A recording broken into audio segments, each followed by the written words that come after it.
Movie की शुरुआत में हम पार्कर और डोनोवन को एक ट्रेन से उतरते हुए देखते हैं, जहां वो दोनों किसी किलर की तलाश कर रहे होते हैं। वहीं हमें पता चलता है कि ये दुनिया असली नहीं बल्कि वर्चुअल रियलिटी है, जिसमें एक किलर नेम सिड 6.7, जिसे हम सिड के नाम से बुलाएंगे, वो लोगों को जान से मार रहा होता है। दरअसल एलिजाबेथ और उसकी टीम ने इस वर्चुअल रियलिटी प्रोग्राम को बनाया था, जिसके जरिए वो पुलिस वालों की ट्रेनिंग में मदद करना चाहते थे। आगे हम पार्कर और डोनोवन को एक रेस्टोरेंट में देखते हैं, जहां पार्कर सिड को ढूंढ लेता है और उस पर लगातार गोलियां चलाने लग जाता है। लेकिन सिड किसी तरह बचते हुए रेस्टोरेंट के काउंटर तक जा पहुंचता है। वहां पार्कर और सिड गोलियां चलाकर एक दूसरे को घायल कर देते हैं और तब पार्कर देखता है कि उसका साथी डोनोवन वहां नहीं है। इसलिए वो सिड से उसके बारे में पूछता है, जहां हम देख पाते हैं कि सिड ने डोनोवन को इलेक्ट्रिक शॉक देकर जान से मार दिया है। जिसके बाद वो पार्कर को भी इलेक्ट्रिक शॉक देता है, जिसका असर असल दुनिया में भी पार्कर को होता है। इसलिए बाकी लोग उन्हें मशीन से डिस्कनेक्ट करते हैं, जिससे वो वर्चुअल रियलिटी के बाहर आ जाते हैं। वहीं अब हम देख पाते हैं कि डोनोवन की मौत हो गई है, जिस कारण एलिजाबेथ इस वर्चुअल रियलिटी प्रोग्राम को शट डाउन करने को कहती है। जिसके बाद हम बिली को देखते हैं, जो पुलिस चीफ होता है, जो पार्कर से कहता है कि तुम्हें वर्चुअल रियलिटी के अंदर पुलिस यूनिफॉर्म में देखकर मुझे काफी अच्छा लगा। दरअसल पार्कर एक पुलिस ऑफिसर था, लेकिन अब वो जेल में है। पर वो जेल में क्यों है, इसका राज हमें आगे पता चलेगा। इधर बिली पार्कर से कहता है कि मैं तुम्हें जेल से निकलवाने की कोशिश करूंगा, जिस पर पार्कर कहता है कि तुम अब मेरी कोई मदद नहीं कर सकते। जिससे हम समझ पाते हैं कि यदि पार्कर ने सिड को वर्चुअल रियलिटी में खत्म कर दिया होता तो उसे जेल से रिहा कर दिया जाता, पर वो ऐसा नहीं कर पाया।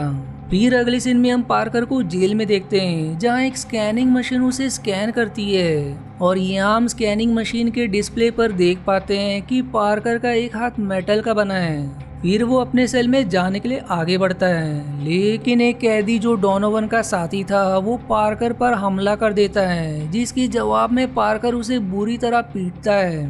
दूसरी तरफ हम डैरिल को देखते हैं, जो एक बड़ी सी स्क्रीन के जरिए सिड से बात कर रहा होता है। डैरिल सिड को बताता है कि जल्दी ये वर्चुअल रियलिटी वाला प्रोग्राम बंद कर दिया जाएगा, जो सुनकर सिड कहता है कि तुम मुझे असल दुनिया में ले आओ। और इसके लिए वो डैरिल को एक तरकीब बताता है। जिसके बाद हम डॉक्टर कार्टर को पार्कर के पास जेल में देखते हैं। कार्टर को दरअसल पुलिस चीफ बिली ने भेजा था, क्योंकि वो ये चाहते थे कि डॉक्टर कार्टर पार्कर की साइकोलॉजिकल मदद कर सके। और यहाँ बातों ही बातों में कार्टर किसी मैथ्यू ग्रीम्स का नाम लेती है, जिसने पार्कर की बीवी और बेटी को जान से मार दिया था। और उसी के कारण पार्कर का एक हाथ खराब हुआ, जिस कारण उसे मेटल का हाथ लगा दिया गया, जिस पर पार्कर अपनी पत्नी और बेटी को याद करने लग जाता है। अब इस तरफ हम क्लेड को देखते हैं, जो एक बड़ी स्क्रीन पर शीला को देख रहा था। शीला भी सिड की तरह वर्चुअल रियलिटी की एक कैरेक्टर है, जिसे क्लीड पसंद किया करता है। और तभी वहाँ डैरिल आकर क्लीड से कहता है कि तुमने जो नैनो टेक्नोलॉजी बनाई है, उसकी मदद से तुम शीला को असल दुनिया में ला सकते हो, वरना वर्चुअल रियलिटी का प्रोग्राम बंद होते ही वो नष्ट हो जाएगी। अब उसकी ये बात क्लीड को बहुत ही पसंद आती है, इसलिए वो डैरिल से शीला का कैरेक्टर मॉड्यूल लेकर उसकी लैब में आने को कहता है। जिस पर डैरिल शीला के कैरेक्टर मॉड्यूल को सिड के मॉड्यूल से बदलकर क्लीड के लैब में जाता है, जहां क्लीड एक सांप दिखाता है, जिसे उसने नैनो टेक्नोलॉजी से बनाया था। अब इसके बाद क्लीड उस सांप की पूंछ काट कर उसके बाकी शरीर को कांच के पास ले जाता है, जिससे वो सांप कांच की मदद से अपनी पूंछ फिर से बना लेता है, जो देखकर डैरिल आश्चर्यचकित रह जाता है। वहीं क्लाइड ये भी बताता है कि नैनो पार्टिकल से बनाए गए जीव सिर्फ तभी मर सकते जब उनका कैरेक्टर मॉड्यूल निकाल दिया जाए। जिसके बाद वो शीला का मॉड्यूल समझकर सीड का मॉड्यूल अपनी मशीन में लगा देता है, जिससे सीड असल दुनिया में आकर क्लीड को जान से मार देता है, जो देखकर डैरिल वहां से भाग निकलता है। इधर सीड एक चाकू से अपनी उंगली काटकर उसे कांच की मदद से वापस से जोड़ देता है, जिसके बाद वो शहर की तरफ निकल जाता है। दूसरी तरफ एलिजाबेथ पार्कर से जेल में जाकर मिलती है, जहां वो पार्कर को सीसीटीवी फुटेज दिखाकर ये बताती है कि सिड किसी तरह असल दुनिया में आ गया है, इसलिए उसे रोकने के लिए हमें तुम्हारी मदद चाहिए और इसके बदले तुम्हें जेल से रिहा कर दिया जाएगा। जिस पर पार्कर सिड को मारने के लिए तैयार हो जाता है। और तब पार्कर के अंदर एक ट्रैकिंग डिवाइस लगा दिया जाता है जिससे उसे हर समय ट्रैक किया जा सके। और इस जगह पर कार्टर भी होती है जो पार्कर के साथ सिड की तलाश में निकल जाती है। दूसरी तरफ हम सिड को देखते हैं जिसने घर में कुछ लोगों को जान से मार दिया होता है, इसलिए उस घर में पार्कर और कार्टर जाते हैं और वहाँ पार्कर को एक दीवार पर दैट टू द पिग्स लिखा हुआ मिलता है, जिसके बाद वो तुरंत कार्टर के साथ उसकी ऑफिस जाता है जहाँ कार्टर ये बताती कि दीवार पर लिखे लाइन एक खूंखार लिखा करता था लेकिन अब वो कब का मर चुका है। फिर वो अपने सिस्टम में सिड की पर्सनैलिटी के बारे में चेक करती है जिससे उसे ये पता चलता है कि सिड ने किसी तरह बहुत से क्रिमिनल्स के विचारों को खुद में डाल रखा है और यही वजह है कि उसे लोगों को मारना अच्छा लगता है। वहीं उन हत्यारों में मैथ्यू ग्रिम्स का नाम भी शामिल होता है जो देखकर पार्कर कहता है कि हो ना हो मैथ्यू ग्रिम्स की पर्सनैलिटी ही सिड के ऊपर हावी है। वहीं इस तरफ सिड एक बार में कुछ लोगों को जान से मारकर बाकियों को हॉस्टेज बना लेता है, जिसकी खबर मिलते ही पार्कर और कार्टर उस बार की तरफ निकल पड़ते हैं। अब वहां पहुंचकर पार्कर सिड पर कई गोलियां चलाता है लेकिन सिड किसी तरह बाहर आकर एक पुलिस कार की मदद से वहां से भाग निकलता है। इस पर पार्कर और कार्टर भी अपनी गाड़ी से उसका पीछा करते हैं जहां रास्ते में सिड कांच खाकर अपने घाव ठीक कर लेता है, जिसके बाद वो पार्कर और कार्टर के सामने एक ब्रिज से कूदकर भाग निकलता है। अब इस घटना के बाद हर न्यूज चैनल पर उस बार की खबर दिखाई जाने लगती है जिसे सिड भी एक मॉल में देख रहा होता है। पर फिर एक लड़का टीवी चैनल को बदलकर रेसलिंग देखने लगता है जिस पर सिड उसे जान से मार ही देता है। वहीं इन सबको एक आदमी अपने कैमरे में रिकॉर्ड कर लेता है लेकिन सिड उसे कुछ नहीं करता बल्कि वो तो कैमरा देखकर खुश होता है। यहाँ नहीं कि उसे पब्लिसिटी स्टंट पसंद है, इसीलिए उसकी न्यूज बदलने पर सिड ने उस लड़के को जान से मार दिया। इधर इस बात का पता चलते ही पार्कर और कार्टर मॉल में आ जाते हैं जहाँ टीवी पर लाइव रेसलिंग देखकर पार्कर समझ जाता है कि हो ना हो सिड जरूर वहीं गया होगा, क्योंकि पार्कर के हिसाब से उसकी पर्सनैलिटी मैथ्यू ग्रिम्स की तरह है जिसे पब्लिसिटी बहुत पसंद है। और वहीं उसका शक बिल्कुल सही साबित भी होता है क्योंकि सिड रेसलिंग मैच के दौरान लोगों को जान से मारकर मशहूर होना चाहता था, लेकिन इससे पहले कि वो किसी को मार पाता पार्कर वहां पहुंच जाता है जिसे देखते ही सिड वहां से भाग जाता है। अब यहाँ हम देख पाते हैं कि पार्कर से बचने के चक्कर में सिड के हाथ पर चोट आ चुकी है, इसलिए वो रेलवे स्टेशन पर मौजूद ट्रेन के कांच से अपना हाथ ठीक करता है और तभी वहाँ पार्कर भी पहुंच जाता है जो सिड का पीछा करते हुए यहाँ तक आ गया था।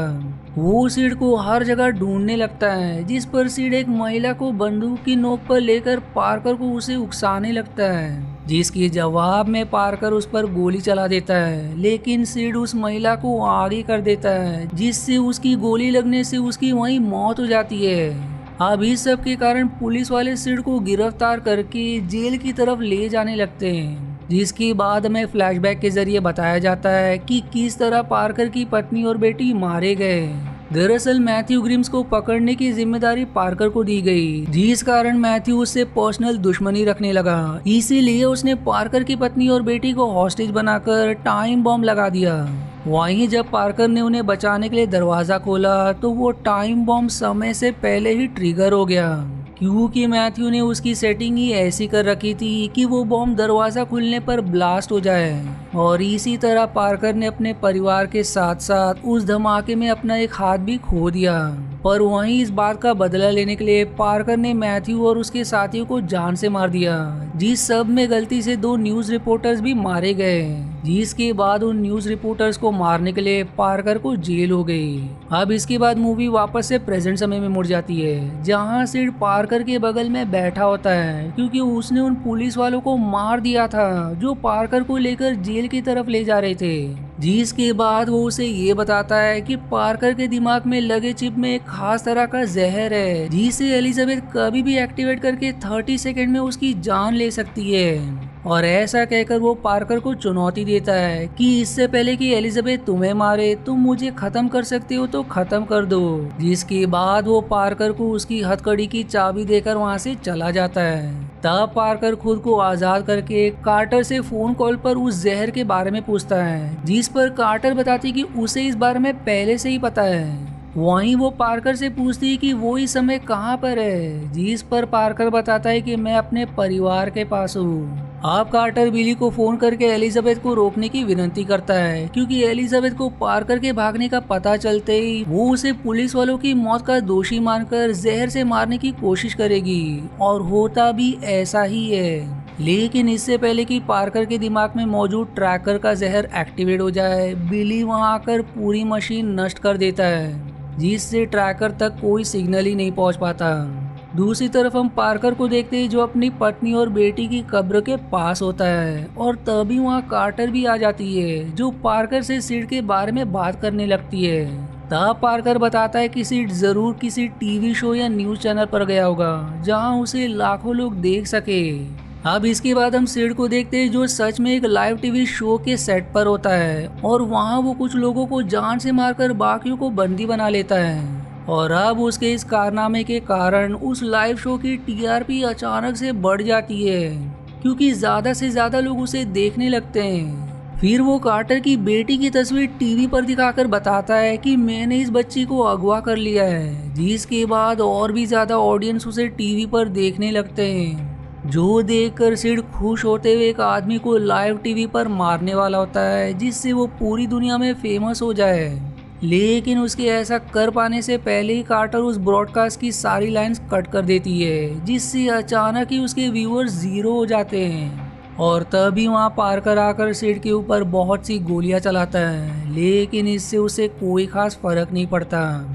जिसके बाद पार्कर और सिड में काफी देर तक लड़ाई होती है, जहां अंत में वो दोनों बिल्डिंग से एक रस्सी के सहारे लटक जाते हैं, पर वो ज्यादा देर तक लटके नहीं रह सकते थे, इसलिए पार्कर उस बिल्डिंग की कांच तोड़कर अंदर की तरफ चला जाता है, जिस सब में सिड बुरी तरह घायल हो जाता है। लेकिन वो इस समय कांच के ऊपर ही गिरा होता है, जिसकी मदद से वो अपने शरीर को रिपेयर करने लग जाता है। पर उसके ऐसा कर पाने से पहले ही पार्कर उसका कैरेक्टर मॉड्यूल निकालकर उसे मार देता है। और तभी वहाँ डैरेल आकर ये बताता है कि कार्टर की बेटी की लोकेशन सिर्फ सिड को ही पता थी, और उसे मारकर तुमने कार्टर की बेटी की जान खतरे में डाली है। फिर अगले सीन में हम वापस से सिड और पार्कर की लड़ाई देखते हैं, जहां इस बार सिड पार्कर को बिल्डिंग से गिराकर मार देता है, जिसके बाद कार्टर सिड से पूछती है कि मेरी बेटी कहाँ है, जिस पर सिड उसे उसकी बेटी की लोकेशन बता देता है, क्योंकि उसे ये लगता है कि उसका दुश्मन पार्कर अब मारा गया। लेकिन ऐसा नहीं था, क्योंकि पार्कर अब भी जिंदा होता है। दरअसल सिड का शरीर नष्ट होने पर उसके कैरेक्टर मॉड्यूल को वर्चुअल रियलिटी में ले जाया गया, जहां उसने पार्कर को हरा दिया। लेकिन ये सब पार्कर और कार्टर की चाल होती है, क्योंकि बिल्डिंग से गिरने पर पार्कर मरा नहीं था। वहीं सिड को ये पता चलने पर कि वो वर्चुअल रियलिटी के प्रोग्राम में वो उन्हें यानी कि कार्टर और पार्कर को मारने की कोशिश करता है, जिस पर फिर बिली कार्टर को मशीन से डिस्कनेक्ट कर देता है। लेकिन इससे पहले कि वो पार्कर को डिस्कनेक्ट कर पाता, डैरेल उसे ही जान से मार देता है। तब कार्टर डैरेल को गोली मारकर पार्कर को मशीन से डिस्कनेक्ट कर देती है, जिसके बाद पार्कर और कार्टर असल दुनिया में उसी जगह पर आ जाते हैं जहां सिड ने कार्टर की बेटी को एक कमरे में रखा था। अब वहां पहुंचकर कार्टर उस दरवाजे को खोलने ही वाली होती है कि तभी पार्कर उसे ऐसा करने से रोक देता है, क्योंकि सिड के ऊपर मैथ्यू ग्रिम्स की पर्सनैलिटी हावी थी, और उसने भी इस तरह से ट्रैप बनाया था कि दरवाजा खुलते ही बॉम्ब फट जाए। इसलिए पार्कर ऊपर की तरफ से कमरे में जाता है, जहां उसे सिड का वीडियो मैसेज मिलता है, जिसमें सिड ने ये कहा था कि यदि तुम किसी तरह यहाँ पहुंच भी गए तो कार्टर की बेटी के उठते ही टाइमर पूरा हो जाएगा और बॉम्ब के धमाके से वो मारी जाएगी। इस पर फिर पार्कर अपने मेटल के हाथ से एक वायर निकालकर बॉम्ब की इनपुट को आउटपुट से कनेक्ट कर देता है, जिससे वो बॉम्ब लूप में चलने लगता है। यानी कि कार्टर की बेटी अपनी जगह से हट भी जाए तो टाइमर पूरा नहीं होगा, क्योंकि वो लूप में फंस गया था, और इसी तरह पार्कर उसे बचा लेता है। फिर मूवी के आखिरी सीन में हम पार्कर को सिड का कैरेक्टर मॉड्यूल नष्ट करते हुए देखते हैं, और इसी के साथ ये मूवी यहीं समाप्त हो जाती है। आशा है आपको मेरी एक्सप्लेनेशन पसंद आई। यदि हाँ तो प्लीज वीडियो को लाइक करना और चैनल को सब्सक्राइब करके सपोर्ट करना ना भूलें। मिलते हैं अगले एक्सप्लेनेशन वीडियो में, तब तक के लिए धन्यवाद दोस्तों।